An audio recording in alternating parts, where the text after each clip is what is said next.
final stretch here. But, so it goes. Talking to Scott from waitingfornextyear.com, and again, you can find him on X at WFNY Scott. You brought up Donovan Mitchell. We were expecting to have him back, didn't. Now, this conversation's heating up, but I don't know where it's heating up. It used to be you were hearing LeBron's going to come home. He's going to come home and finish the career with the Cavs. He wants to play with Bronny. The Cavs would do it. A lot of other teams have already told him maybe we're not interested. That's at least some of the rumors we've heard. And that was... LA has been, since LeBron went to the Lakers, have perpetually been rumored to be wanting to, let's say not since Anthony Davis was born, right? Yep. The next big piece was the point guard, right? We heard Kyrie well, yeah, I was going to say Kyrie Irving was the rumored. They ended up with Russell Westbrook for a hot minute. They've had D'Angelo Russell. They've had Dennis Schroeder. They've had. I mean, you go down the list. Is twofold. They continue to be searching for a guard, which understandably so. I think that is a very much for that team, given how they're constructed. That said, I think that's where you kind of draw the line at it. Is they may think Donovan Mitchell's available for trade, which we have no reason to believe yes or no.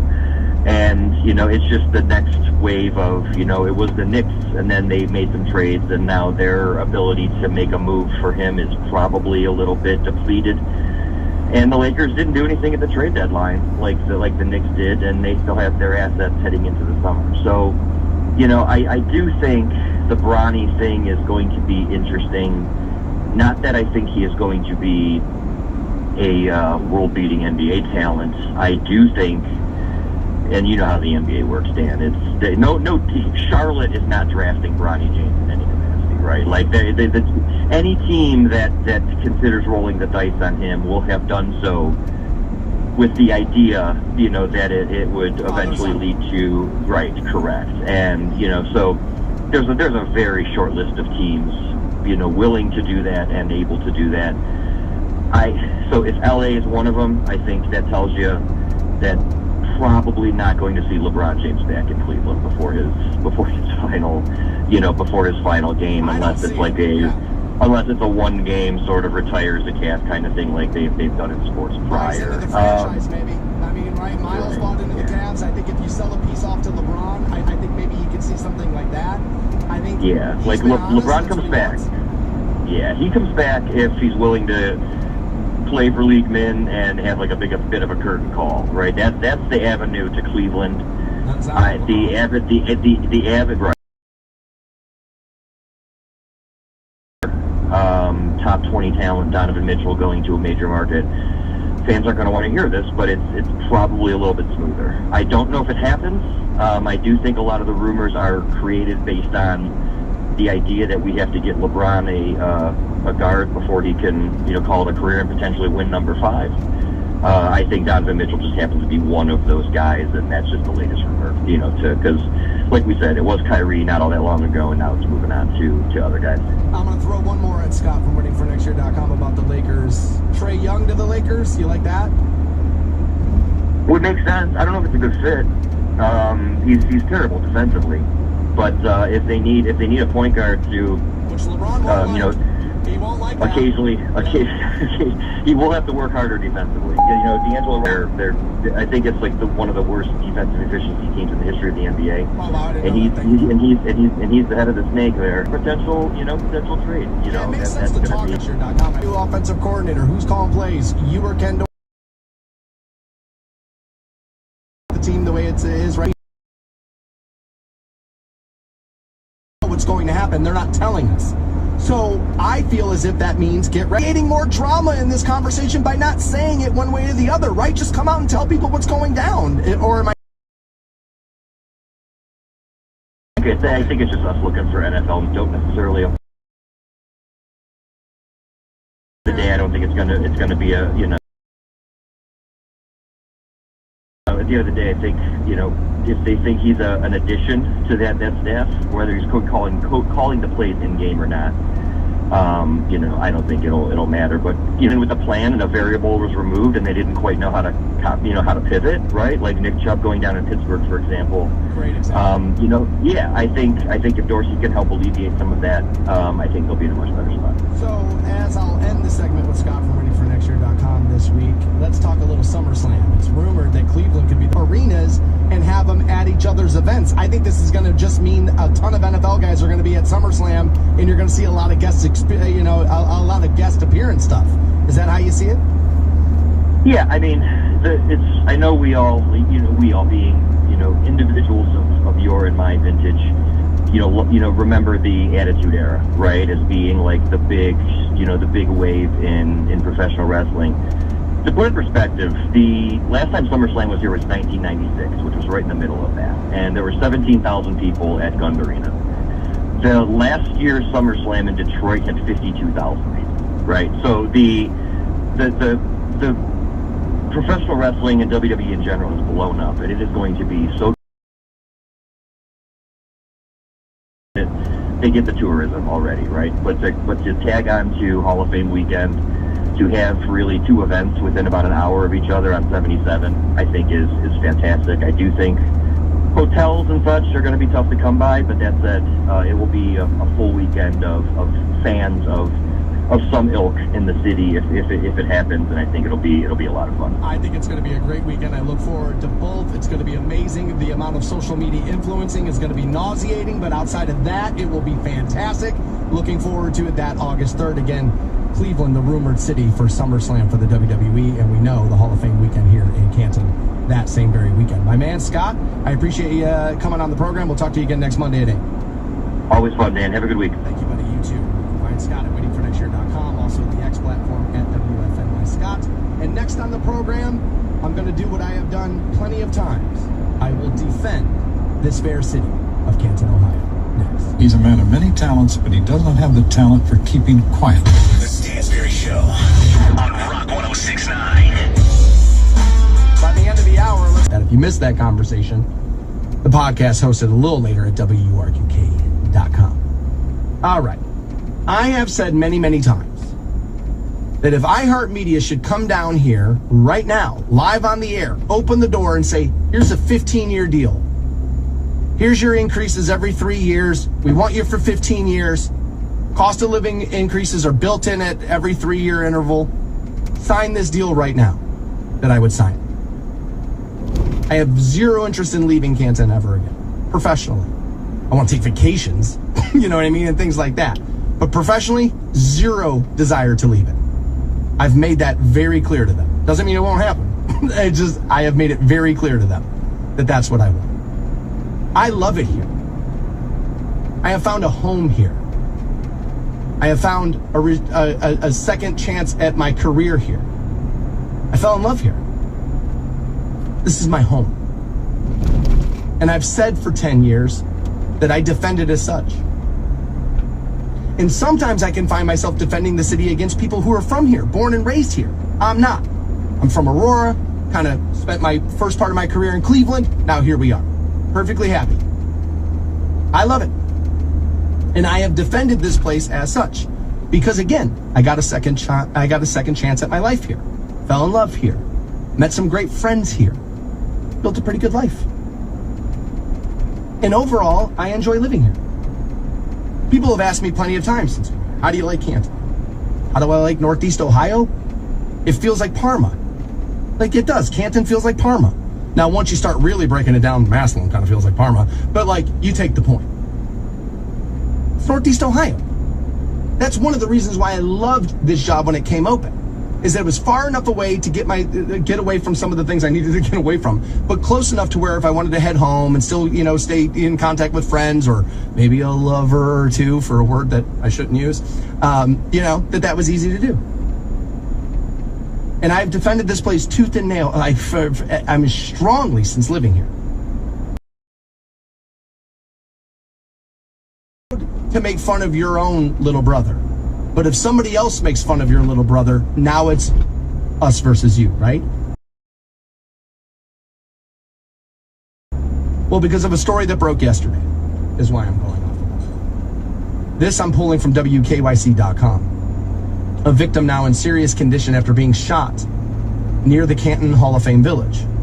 I've heard and read some other things about which, specific location. It's not listed here, but they say the shooting happened at approximately 4 p.m. This, I believe, yesterday. Detectives are actively investigating the scene, or were, and no suspect had been identified or arrested at that time. This had been updated 11:26 p.m. last evening, March the 3rd. I've looked this morning. I've not yet seen many updates this morning. If something comes out as the show progresses, before it ends, or maybe even today afterwards, and we have a chance to talk about it again tomorrow, we will. Free News will continue to update this story again as more updates become available. So I saw so many people bagging on Canton yesterday when this happened. Anytime the repository posts a story like this, Canton, one of the worst run cities and one of the most crime-ridden cities. So depending on what list you use, yeah, Canton normally comes in about 3 or 4. Now, some other, as a matter of fact, a statistics site I saw last week actually had Canton not listed in the top 15 most dangerous cities in the state of Ohio. But depending on whose data you use, depending on when that data was, run and compiled, Canton can come in top 5 most dangerous. Per capita is going to come into this conversation a lot. That's going to muddy the waters a little bit. But people love when this stuff happens because it gives them an opportunity to completely trash their city. I understand. It happens for the same reason a lot of things happen online. I'm bored right now. I don't have enough to be doing right now. I'm standing in line right now. I'm being made to wait for this right now. So, anger out of the thumbs. Here it comes. It'll make me feel better. I'll get all the anger out. I'll show this comment section just how smart I really am. Set. And we feel better. So you read things, Canton, the armpit of Ohio. I don't see it that way. Again, I've built a great life here, maybe that's why. But I've lived in some other parts of the country where I felt in way more danger than I've ever felt here. Ever. Have I felt like there's been some situations like, dude, keep your eyes open on this one, right? Head on a swivel during this? Of course. I live in America. I live in the world. 8 billion people on the planet. They're not all, my friend. And I understand that. But let's go back to the little brother thing. Let's go back to this, right? Because a shooting happened at the Hall of Fame Village now. So Canton is the armpit of Ohio. Right? Like that's what people are going to run around and say, oh my God, the worst run city. Ah! It's the same guy at the repository's comment section every single time. The guy is an unhinged, unemployed lunatic. So he's just in there constantly. But you see plenty of people say this. So little brother thing, right? Let's talk about that. Because are we going to sit here and pretend that Canton, Ohio was the only city with a shooting in it yesterday? We know that ain't true. Right? Yes. So does shootings in a city and or state make it the armpit of that place? Does that? I don't think you want to set that standard.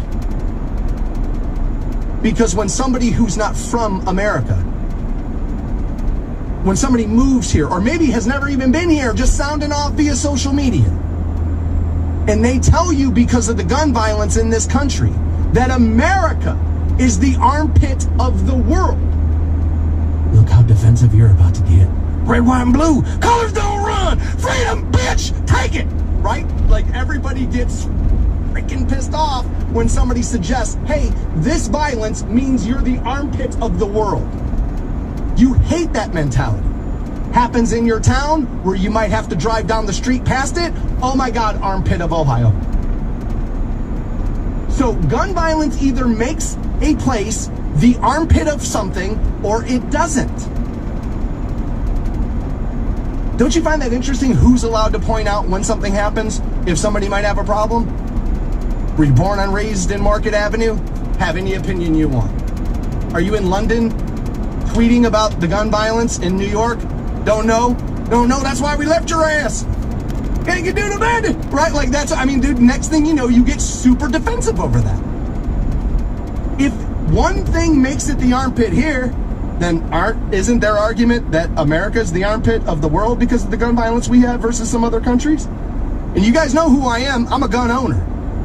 As a matter of fact, every time the president talks, every time he talks, I think to myself, go buy another goddamn gun. And I mean right now. Buy another gun right now. So there's the only thing that goes off in my head every time I hear that guy talk. I need more guns. Every time I hear him. So I want you to have a gun in your house. But we can't pretend we don't have gun violence issues in this country now. Like, that can't be the thing. And if gun violence makes some place the armpit of some place, then America's the armpit of the world. But you don't want that to be the metric, and neither do I. So ease up on your own damn city already. All right? The Stansberry Show on Rock 106.9. Sitting on these tickets for the National. I'll get you hooked up here in a moment. That show will be September 21st at Blossom. Tickets are on sale. You can grab those at livenation.com, but I got a free set for you here in just a couple of moments.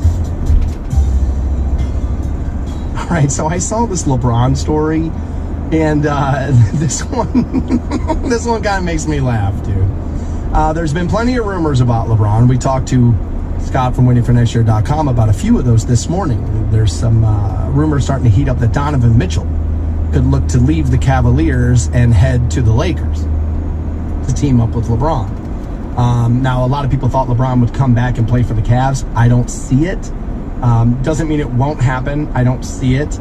I remember telling everybody he's going to the West, and if it's not the Rockets who were consistent, with the roster, then that he would have fit very well then. If it ain't the Rockets, look for the Lakers. And everybody laughed.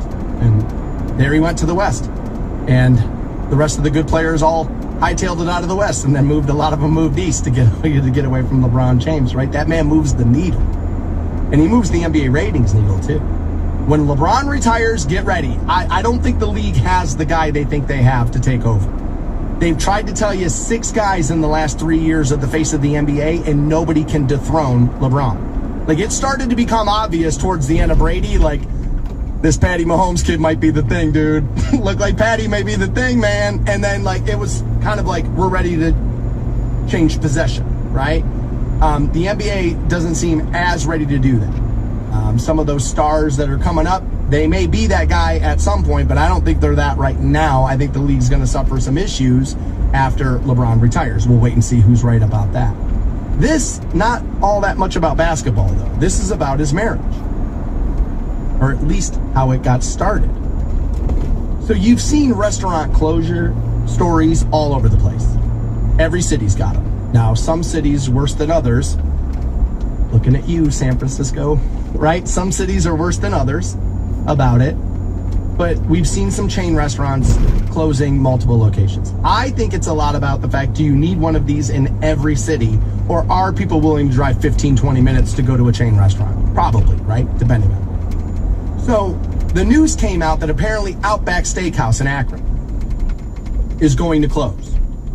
Bloomin' Brands, the parent company, I did not know that was the name of that parent company, of Outback, had told 3 News that the closure for the location along Restaurant Hill in Montrose had went into effect that on Friday, February the 23rd.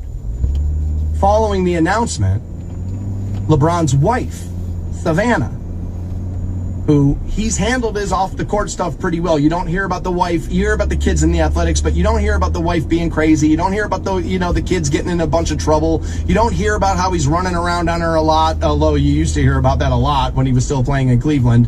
The rumor was he has a wife and a child put up in Hudson.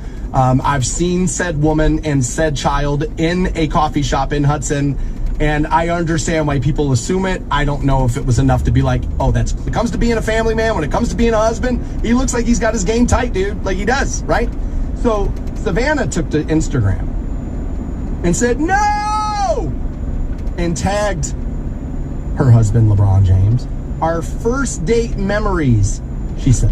So then LeBron then repost her story saying, oh my God, why, with a bunch of the teary-eyed emojis, right? And Bloomin' Brands said, quote, closing a restaurant is never easy. This was a business decision that is not a reflection of the management or staff. Some employees will have the opportunity to transfer.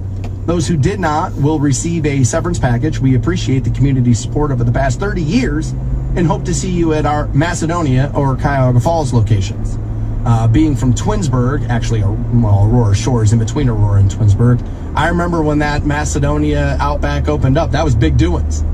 That was big going ons. And we were like, they don't open till 4, right? Like, that was kind of like one of those things that happened. So people are on LeBron James. A lot of the younger social media fans are like, oh my God, dude, billionaire. And he was taking his girlfriend to Outback. It's like, well, he wasn't a billionaire in the 11th grade. Now, was he being paid some money off the books? Well, yeah, that Hummer didn't fall out of the sky, right? Like those throwback jerseys that he got in a little bit of trouble for wearing before he went pro, they didn't fall out of the sky. People were clearly giving him money. People were clearly giving him products as to bolster their relationships with him before he went into the pros. Of course, it's happened to so many athletes that we just brought it out in the sunlight and we call it name, image, likeness now. It was so common. It was so like, dude, we clearly know what's happening. This is what's going on. But people were shocked to find out that LeBron and Savannah, while in high school, I mean, they've been dating since then. You're shocked that the Outback is where they went? That makes me happier. At least it wasn't some place that you can't afford to go to now when he was 16 being able to go. How many of you went to Outback, Applebee's, Chili's, what have you, Fridays, one of them? How many of you went to your first date there? A lot of people did. Remember we had that piece of audio from that crazy woman that said going to a chain restaurant on a first date is not the best way to go?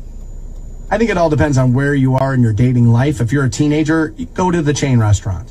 If you've been married twice and divorced twice, let's just meet at Chili's, right? Like, can't we just get the thing and just do that? Yeah. Kind of in the middle, working a little bit, don't have anything to spend your money on. We might as well go out and splurge a little on a nice restaurant, get to know one another a little bit. Yeah, okay, fair enough. But we're going to bag on 16-year-old kids for going to Outback for dinner? I think people have lost their minds. Like, again, we always just look at somebody through the prism of what they're doing right now. LeBron wasn't always LeBron James, although that's not necessarily true. That was a bad way to say that. He was on the cover of Sports Illustrated magazine at like 16 years old. So homie's been LeBron for like a long time now. Like, he has been LeBron for a long, long time now. That being said, I don't care how much money you give somebody. You can give them $1 billion. You mean to tell me a blooming onion doesn't taste good? You mean to tell me you do a nicely prepared steak? Now, I know steak heads are going to be like, that's where you're going to go, nicely prepared? Last day I'm ever listening, man. Doesn't even know how to make a good steak. I knew it. Lipped hard pussy. I always knew it, right? Like, that guy's going to be in my messages for sure. But at the end of the day, dude, the Outback's a decent enough restaurant to take your, like, junior in high school girlfriend. By the way, it works so well for LeBron. He's been happily married for a long-ass time now. So I think the Outback's just fine. I'm surprised that Outback, by the way, didn't have it listed. LeBron and Savannah's first date. The amount of Instagrams, look at where we are, we're LeBron and Savannah. Like, I can't believe that wasn't on the wall in there as a way to try to get the influencers to come in there and kind of like, do those annoying 30-second clips for restaurants that you're never going to go to. Those, yeah. I'm surprised that didn't happen in there. I'm shocked about that, as a matter of fact. We will have the National. They will be at Blossom. And caller 15, you're going to go. 330-450-7625. It's toll free at 800-243-7625. And does the 4-day work week actually work? Let's find out next. Live from the Hall of Fame City. And just as bad as NFL officiating. The Stansberry Show. On Rock 1069. Shout out to Jennifer Robato out of Uniontown. She won her way in to see the National. Sounded like the person who she was in the car with was super excited about it too. I love that. I love when people are happy about it. Most people are happy to win anything, but when somebody's actually really excited because they're going to go see somebody that they love, I love that about my job. That'll make me happy. That little small piece of happiness will live in me for like half the day. I'll be like, I did get to do that today. That part was kind of fun. I love that. It's one of my favorite parts of my job is when people are super pumped about the tickets we give them. I love it. That's about my work. So let's talk about your work now. Does a 4-day work week, work? Does it? Well, some companies have decided to do it, and it's been a year. So now most of this I'm going to talk to you about from abcnews.com actually comes from the UK, right? Now, I mentioned that because it was earlier in the 7 o'clock hour we were talking about something that has been going on in plenty of other countries. America kind of tried it in one state and it didn't really go all that well. And I said, well, let's not pretend America doesn't do things differently than other places. It might not be the idea, it might be the application of said idea. And so I kind of wanted to bring that out in this, right? But 1 year after 61 UK companies, 61 of them, opted in to participate in a 4-day work week, this was a pilot study they were looking. 89% of those companies are looking to continue that structure, the 4-day work week. This would fly in the face of what like common sense would tell you. But more efficiency, happier employees, lower turnover rates are among the positive results found in this study. The 2022 study conducted by the think tank Autonomy alongside the 4-day work week campaign, which I think you kind of need to bring that into this, began as a 6-month trial that's now extended to the 1-year mark and in some cases now being made permanent. So what they're doing is letting go of the standard 5-day, 40-hour work week model. So what they decided to do, if you were going to participate, is they agreed to complete 100% of the usual workload in 80% of the time.